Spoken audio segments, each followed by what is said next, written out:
4 दिनों से जारी इस युद्ध में अब सबसे ज़्यादा तबाही झेलनी है आम लोगों को, जिसमें फ़िलिस्तीन के आम लोग भी हैं जो हमास के साथ नहीं, लेकिन गाज़ा पट्टी पर इजरायली सीज़ के बाद उनके खाने पीने और बिजली पानी का भी संकट खड़ा हो जाएगा। एक बड़ी मानवीय त्रासदी भी यहाँ पे सामने आ रही है और इस पर चर्चा करने के लिए कि अब नेतन्याहू ने जो बयान दिया है उसका मतलब क्या है, हमारे साथ मौजूद हैं विदेश मामलों के जानकार, खास करके वेस्ट एशिया के जानकार कमर आगा साहब। नेतन्याहू का ये बयान बड़ा बयान है और ये दिखाता है कि अभी डीएस्केलेशन तो बहुत दूर की बात है। उन्होंने कहा कि इजराइल ने जंग शुरू नहीं की लेकिन इजराइल खत्म करेगा। तो आने वाले दिनों में वहां क्या दिखता है? एक हॉस्टेज क्राइसिस भी है बनी हुई। देखिए, कई चीजें हैं। पहली बात तो ये कि सही बात है, उन्हीं ने जंग शुरू की है नहीं की है ये तो हिस्टोरियन बाद में बताएंगे, एकेडमिक भी सवाल है। इसी के बहुत समय से वहाँ के हालात बहुत खराब हैं। हर दिन एक या दो पैलेस्टीनियन मर भी रहे थे वहाँ पे इजरायली आर्मी के माध्यम से। और इससे पहले भी बहुत से मकान गिराए गए थे। आपको याद होगा कि शीरीन अबू इकले जो जर्नलिस्ट थी, बहुत मशहूर, उसकी भी हत्या इजराइल जी। के सेना के किसी एक आदमी ने की थी। तो ये तो ऑफ एंड ऑन वहां पे चल ही रहा था। अब यह है कि इस समय फुल स्केल वॉर इजराइल कह रहा है कि उसने लॉन्च किया, और गाजा तो 15 साल से वैसे भी ब्लॉकेड था।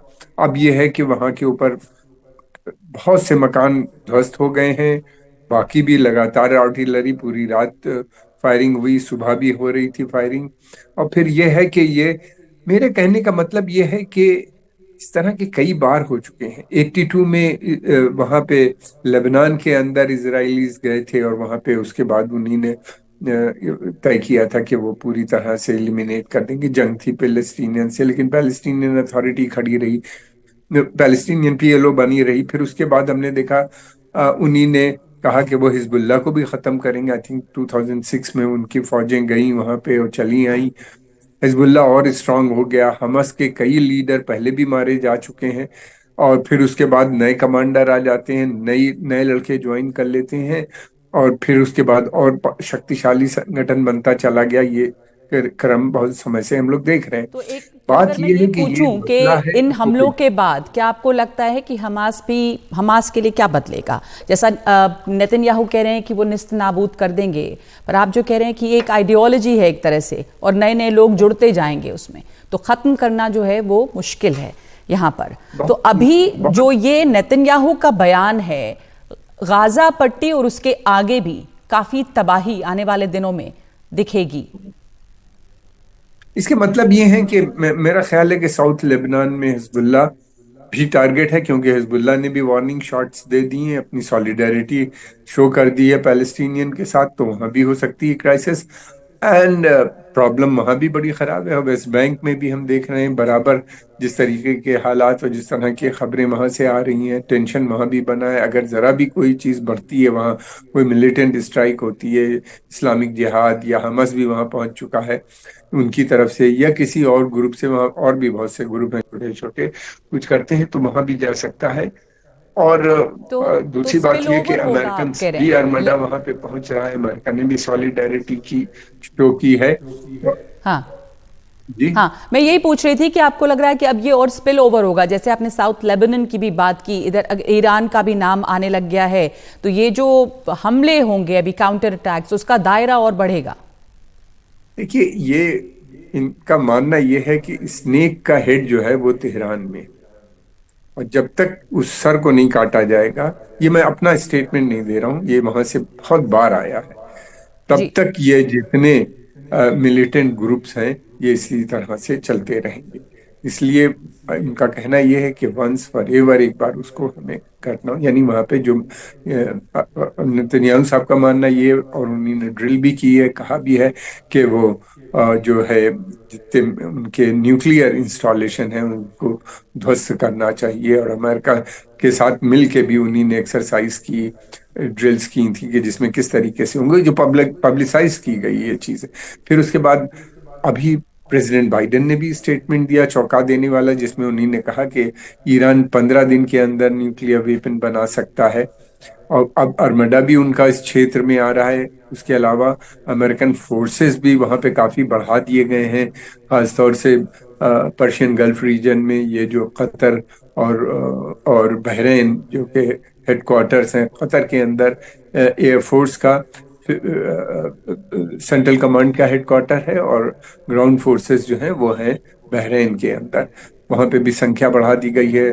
पर ये गल्फ ऑफ हुर्मुज में भी इन्हीं ने डिप्लॉय की हैं अपने शिप्स। हालात बहुत खराब हैं। कहाँ तक होगा ये कहना मुश्किल है। मैं ये नहीं कह रहा हूँ कि ईरान पे अटैक होने वाला है। सिनेरियो जो है वो बहुत खराब है। पूरे जी। उस और एरिया में इस वॉर ने एक जी नई चीज ट्रिगर कर दी है। अरब जो खामोश बैठे थे उनको भी बोलना पड़ रहा है। अरब कंट्रीज के अंदर डिमॉन्स्ट्रेशंस हो गए हैं। गुस्सा बहुत है अरबों के अंदर। गवर्नमेंट खामोश रहती थी पहले, ऐसे ही इधर उधर झुटपुट स्टेटमेंट दे देती थी, लेकिन अब यह है कि उनको भी मुश्किल हो रही। और नगमा, दो बड़ी कैजुअलिटी, एक बड़ी कैजुअलिटी हो गई जो इजराइल सऊदी रिलेशनशिप की बात चल रही थी, कि दोस्ती की बात चल रही थी अब्राहम अकॉर्ड की। अब सऊदी अरेबिया के लिए बहुत मुश्किल होगा उस अकॉर्ड सऊदी को अरब ने साइन तो करना। खुल के कह दिया है, अब उसने तो बयान दे दिया है ये कि अब बहुत मुश्किल है। असल में वो नगमा शुरू से हेजिटेंट थे। उन्हीं ने जो टर्म्स एंड कंडीशन रखी थी वो बहुत सख्त थी।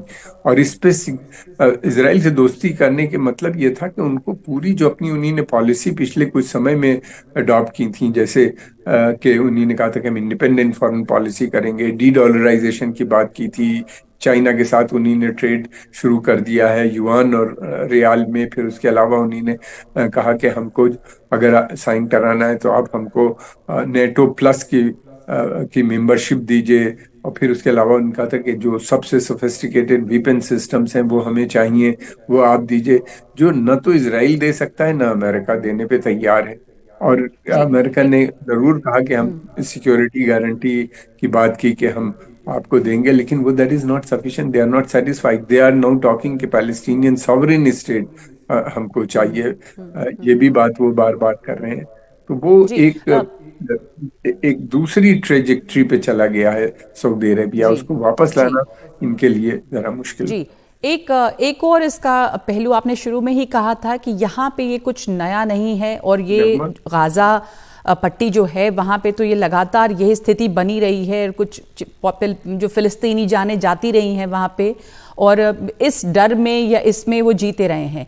लेकिन बावजूद इसके हमास जैसा जो संगठन है वो किस तरह अभी भी बना हुआ है। यानी कि मैं ये पूछना चाह रही हूँ कि अगर इजराइल जैसा मजबूत देश और ताकतवर देश चाहे तो वो निस्त नाबूद कर सकता है, जैसा कि बयान दे रहे हैं नेतन्याहू गाजा पट्टी को या हमास को, बावजूद इसके वो वहाँ हैं, बने हुए हैं और सरवाइव भी कर रहे हैं।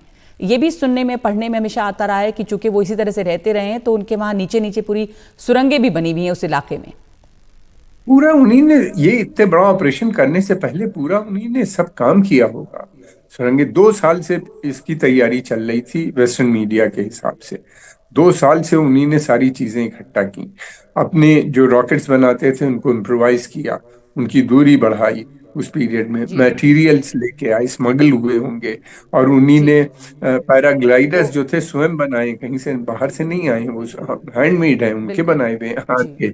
जो उनकी एयरफोर्स जिसको वो कह रहे हैं, जिसका इस्तेमाल उन्हीं ने किया। तो ये सब चीजें कर रहे थे। ये और तस्वीरें हम इंटेलिजेंस लगातार फेलियर इतना वहां बड़ा से है जो, कि बिल्कुल आप जैसा कह रहे हैं कि 2 साल से तैयारी चल रही थी, जो तस्वीरें आ रही हैं भयावह तस्वीरें, ह्यूमन ट्रेजेडी की भी, जान माल का नुकसान, धुएं से शहर जो है वो बिल्कुल भरा पड़ा है। और आने इजराइली वाले दिनों में इस तरह की, इजराइली भी जो मरे हैं उनके लिए भी हमें बात करनी चाहिए। बिल्कुल बिल्कुल दोनों तरफ से सिविलियन हॉस्टेज भी इजराइलियों हैं की अभी। इसमें कई इजरायली तो अब हॉस्टेज हैं जिन हमास के पास। 100 से ज्यादा हैं। फिर उसके बाद उन्हीं ने 800 1200 कितने मार डाले हैं। पहले तो 1100 कहा जा रहा था, कुछ नंबर घटा है। और बिल्कुल। कई हजार, मैंने आपकी रिपोर्ट में तो था अभी कि एक बहुत पूरे बड़ी अस्पताल। चुनौती ये भी है कि इजराइल की तरफ से इस तरह के बयान तो आ रहे हैं, पर जो बंधकों की चुनौती है जो हमास के कब्जे में है, वो एक चुनौती जिससे इजराइल कैसे निपटेगा। शुक्रिया आपका कमर आगा साहब हमारे साथ जुड़ने के लिए।